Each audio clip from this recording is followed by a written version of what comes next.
안녕하세요. 파산관제일 홍인필 변호사입니다. 오늘은 제가 조사한 개인 경향에 대해서 한번 알아보겠습니다. 3일, 월요일, 12월 24일, 화요일, 제가 12월 9일 날 배당받은 19건에 대해서 조사를 완료했습니다. 그거에 대해서 대차안이 문제가 되고 지금 현재 되는지를 한번 알아보겠습니다. 대표적인 게 보험 해약 환급금입니다. 금이 대출이 많아서 해약 환급금 이제 환가는 하고 있지 않습니다. 발견되었고, 그 다음에 이제 두 번째가 상속부동산. 미등기 상속부동산이라는 거는 채무자의 부모 돌아가셨는데 그동안 상속인들이, 그러니까 형제자매들이, 채무자를 형제자매들이 상속을 받지 않고 그대로 망인, 돌아가신 분의 명의로 부동산이 남겨져 있는 경우입니다. 어떤 경우는 광주광역시에 임야에 한 5평 정도 됐는데 500평인가요? 300평 정도가 남아 있더라고요. 그게. 그래서 제가 이제 광주광역시 하면 예전에 광산김씨인가요? 동주 분쟁을 한번 초창기에 지금부터 한 15년 이상 된 것 같은데 좀 기억이 납니다. 그때 광주에 왔다 갔다 하면서 그 당시에 쟁점이 광주에서 건설사가 해서 묘지를 아마 이제 인근에 위치한 장성이라든가 담양 쪽으로 이전하는 문제였는데 안에 있는 그 임야가 상당한 값이 나갔던 기억이 납니다. 그래서 이번에도 보니까 광주광역시 행정구역사는 광주광역시 안에 있는 임야이기 때문에 값이 상당히 나갈 것으로 지금 기대를 하고 있습니다. 그래서 그런 미등기 상속부동산이 파산해서 간혹 나옵니다. 그런 경우에는 어떻게 하냐? 이제 관제인이 지분을 가족들에게 매각을 하는 거죠. 화해의 방식으로 아니면 주로 이제 화해의 방식으로 합니다. 9분의 2의 가치를 평가를 해서 그게 만약에 부동산 지분을 환가를 실제로 하지 않고 포기하고 가족 중에 아니면 지인 중에 한 명이 그 지분 가액을 파산재단에 납입하면 환가를 합니다. 그래서 이번에 좀 사건이 그런 부동산이 2건이 등장을 하고 있습니다. 계약 환급금이나 그다음에 이제 요즘 사라진 어떤 돈 통장에 이렇게 보니까 고정적으로 지급하고 있습니다. 네, 그 돈을 썼는지 어디 은닉된 건 아닌지 자녀들이 집을 샀다고 하는데 거기에 보태준 건 아닌지 그 점을 좀 중점적으로 조사하고 있습니다. 특이했던 거는 이제 청약예금 횟수가 나옵니다. 94회. 그 다음에 오른쪽 금액이 나오죠. 10만원 곱하기 94면 940만원 정도가 되던 중 이제 파수고 해약이 되죠. 그 돈의 어떤 사용처는 어디였는지 문제가 된 사건입니다. 보험 해약 환급은 한 1000만원 정도 되고 갯돈은 월 500만원씩 부정기적으로 나간 걸 보면 만만치 않은 돈입니다. 이 갯돈. 청약예금은 한 1000만원 정도 되고 그래서 그 돈의 사용처가 정당하면 별 문제가 없는데 편파행위라든지 아니면 자녀들한테 지원이 되었다는 게 좀 밝혀지면 환수가 불가피할 사안이 되겠습니다. 그다음에 채무자 통장에서 통장을 관제인이 유심히 봅니다. 채무자 통장에서 이제 주로 유입도 문제지만 유입이라는 거는 이제 본인의 다음에 대출을 받는다든지 그런 경우 아니면 재산을 처분한다든지 이제 통장으로 입금요.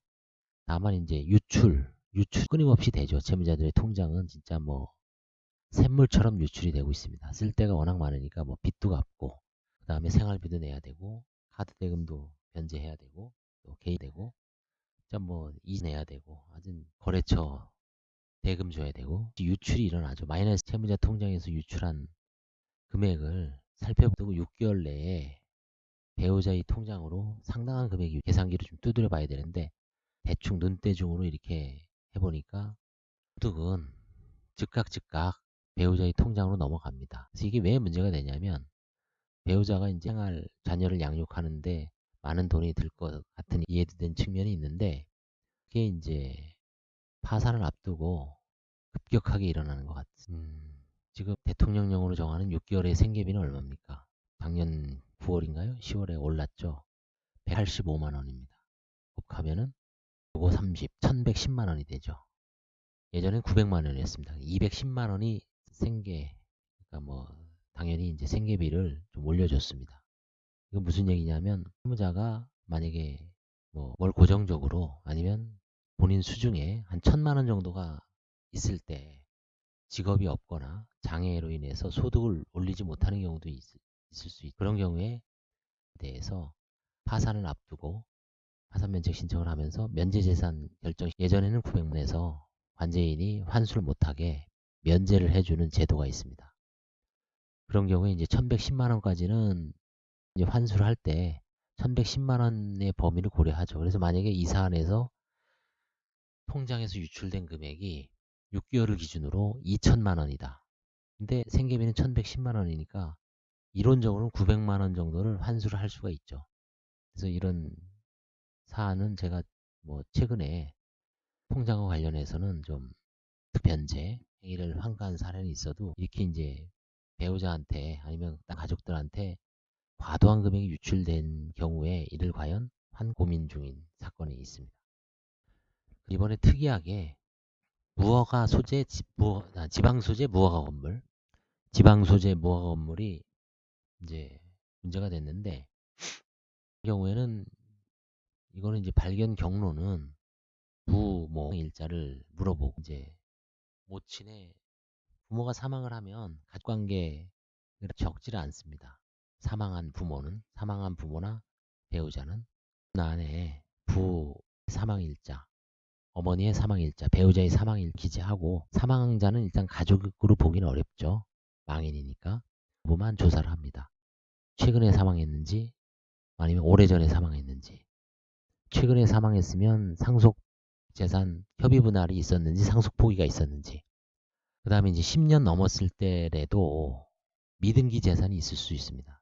등기를 안 하고 여전히 망인이 명의로 갖고 있는 경우가 아까 좀 전에 말씀드렸죠. 76년에 사망을 했는데 40년 넘었죠. 43년 동안 계속 망인의 명의로 광주광역시에 부동산이 있는 사안이었습니다. 지방소재 무허가 건물은 친이 2019년 1월에 돌아가셨고 어머니는 2019년 8월에 여름에 돌아가셨습니다. 6개월 한 몇 개월 사이로 돌아가셨는데 뭐 병환이 있으셨던 것 같아요. 치매라든가 이런 노환이죠. 그래서 이제 부친은 당연히 이제 그 서류를 냈는데, 모친도 서류를 냈는데 보니까 모친의 지방세 세목별 과세증명서에 재산세가 보입니다. 가로 열고 건물로 돼 있어요. 그래서 이제 토지는 거냐고 물어보니까 지방에 있는 향교 땅이에요. 향교. 지방에는 이런 경우가 많죠. 향교가 그 인근 지역에 예전에 이제 한국전쟁 끝나고 아니면 뭐 이제 주로 이제 전쟁 끝나고 되게 많이 부족할 때 그 대지주, 주로 향유라든가 아니면 유력자, 무허가 건물을 짓죠. 그리고 나서 1년에 도지를 뭐 쌀로 계산한 걸 주고서 쌀로 계산한 도지를 지급을 합니다. 1년에 가마. 그게 이제 계속 오르죠. 저도 옛날 기억 어렸을 때 그런 집에 살았는데 보면은 몇 대 몇 홉까지 나옵니다. 홉. 그걸 이제 일일이 그 번씩 뭐 이런 종이에 글을 써서 그 점유자들한테 나눠주죠. 여기는 뭐 한 말 5대 3홉. 그 다음에 이제 그 다음에는 조금씩 올리고 이래서 이제 수십 년간 살아옵니다. 대신 집은 뭐 무허가래도 등기는 안 돼 있죠. 워낙 오래된 뭐 50년대 60년대 초에 지은 집이기 때문에 지장은 없죠. 뭐 힘들게 다 그런 데 살았죠. 그게 이번에 이제 제가 보니까 채무자도 어머니 명의로 돼 있는데 향교 땅이니까 당연히 근데 건물에 재산세가 부과됩니다. 재산세가. 그럼 결국은 건축물 대장에는 등재가 돼 있습니다. 시청이나 군청에는. 일단 무허가 건축물 대장을 띄워라. 건물 뭐 관리 대장. 그거를 이제 발급을 해줍니다.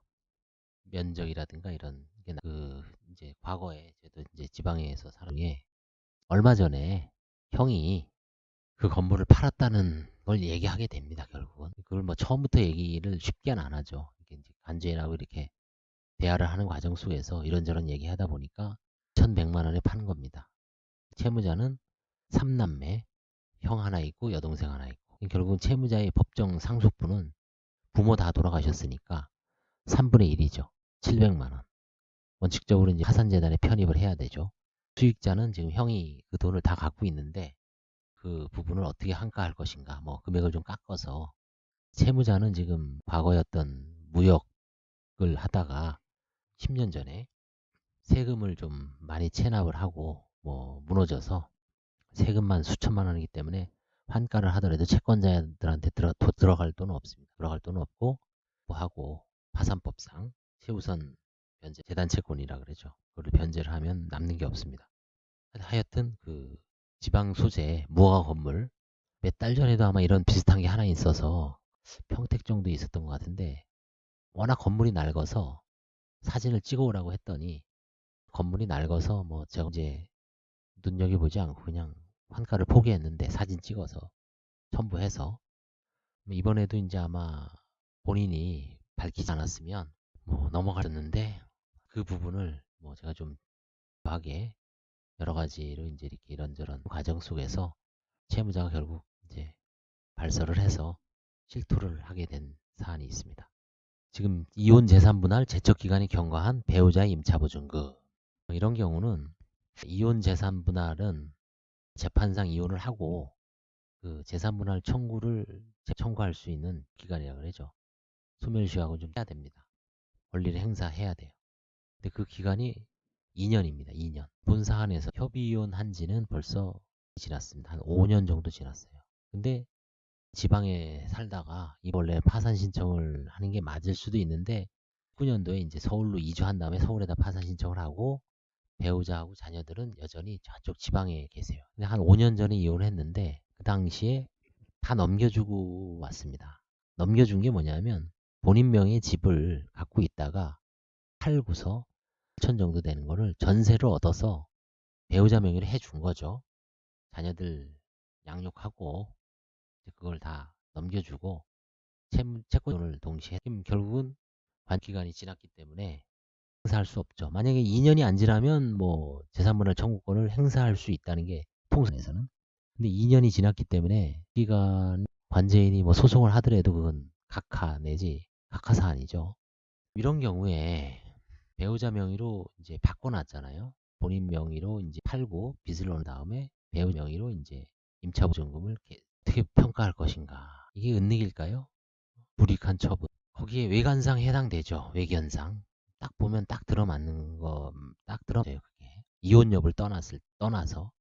이혼을 안 한 상태에서 그대로 그런 상황이 계속 되더라도 채무자, 남편의 채권자 입장에서는 권리 행사를 할 수가 없습니다. 임차보증. 왜?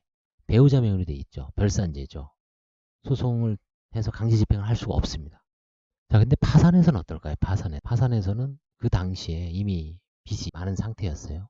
채무 초과인 상태에서 채권자들한테 불이익한 처분으로 봐서 면책 불허가 사안이 면책 불허가 떠나서, 근데 이제 단지 뭐 그 이후에 이혼했단만으로 재산 분할로 다 줬다라고 하면 과도한 분할은 또 뭐 사행위 소송의 대상이 될 수 있는데 좀 문제가 될 수 있죠. 이제 입장에선 아니면 소송도 제기할 수 없고 그 다음에 행사도 안 되고 파산제도로 편입할 방법은 없지만 그 행위 자체는 면책 불허가 사안으로 의의를 할 수 있다는 게 다수설의 입장인 것 같습니다. 판사님도 그를 떠나서 이런 경우에 과연 면책 불허가로 단도직입적으로 면책 불허가로 딱 잘라버릴 수 있는가, 아니면 뭐 재량 면책을 하기 위해서 그 파산재단의 편입을 전제로 재량 면책을 할 수 있는가, 이런 게 지금 문제가 되고 있습니다. 그래서 이건 지금 뭐 고민을 해야 될 사항이고 고민 중입니다.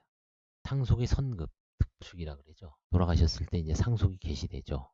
그 경우에 자기 어떤 법정 상속분은 n분의 1이죠. 통상 만약에 이제 부친이 다 돌아가셨다는 전제, 부친이 돌아가셨는데 아파트가 한 채, 이제 부친이 돌아가시고 어머니하고 형제들 쭉 있습니다. 뭐 2명, 4명, 5, 6, 7명. 그럼 이제 거기에 따라서 0.5를 못 치는 배우자는 0.5를 더 주니까 1분의 2, 7분의 1, 9분의 2, 9분의 2 주로 0.5가 수가 나올 수가 없죠. 13, 15, 19, 21. 야 좋게 짝수의 행진, 홀수의 행진입니다. 그런 경우에 상속의 선급이라는 거는 상속의 선 어떤 법정 상속분을 계산을 할 때 과거에 특별 수익이라 그래서 미리 특별한 도움을 받아 장가갈 때 전세자금, 큰 전세자금이나 주택, 집을 사줬다든지, 그 다음에 뭐 예를 들어서 또 대학을 졸업했으면 그 대학 등록금은 다 빼야 되죠.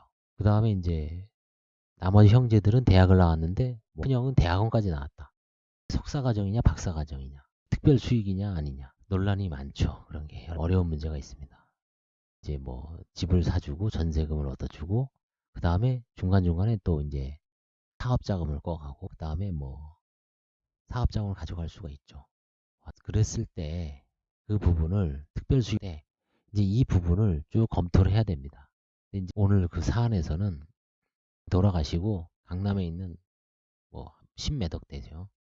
16억에 팔았다 그랬는데 공교롭게 딱 네 형제입니다. 네 형제, 네 남매니까 4, 4, 16, 4억 정도씩을 나눠 가지고, 네, 채무자는 이미 사업을 할 때 근저당을 설정을 받았습니다. 그래서 그 이자는 본인이 내고 나중에 어머니가 집을 팔 때 근저당 빚을 대신 갚아준 거죠.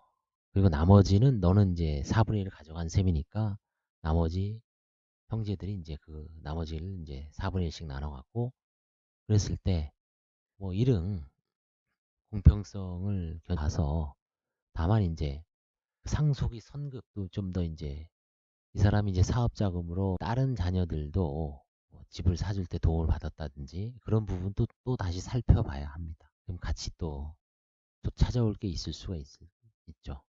그런 부분이 좀 판가 사건에서 지금 문제가 됩니다. 오늘 제가 이제 발표를 하고 이제 집보라는 거죠. 한 8건 정도, 좀 떨어지면 한 7, 8건, 늘어날 수도 있습니다만 대개 한 8건 정도는 환가가 문제될 소지가 있고, 이미 보았듯이 대상은 보험, 그다음에 뭐 청약예금, 그다음에 채무자에서 통장에서 유출된, 과도하게 유출된 최저생계비 1110만 원을 초과하는 금액, 그다음에 지방소재 무허가 건물, 재산분할, 제척기간이 경과한 좀 과도한 임차보증금. 과도해되는 거는 그 당시에 넘긴 거보다 채무 넘긴 보증금을 비교했을 때 과도하다는 얘기죠. 1000만 원인데 뭐 한 7천만 원 넘겨서 1000만 원 정도 얼마든지 갚을 수 있습니까? 그게 아니라 그 당시에 빚이 한 1억 원 정도 되는데 유일한 재산이 한 5천에서 7천인데 그거를 배우자를 다 주고 했을 때 좀 문제가 될 수 있죠. 그 다음에 이제 상속의 선금, 이런 게 지금 현재 문제가 되기 때문에 오늘은 여기까지 하겠습니다. 감사합니다.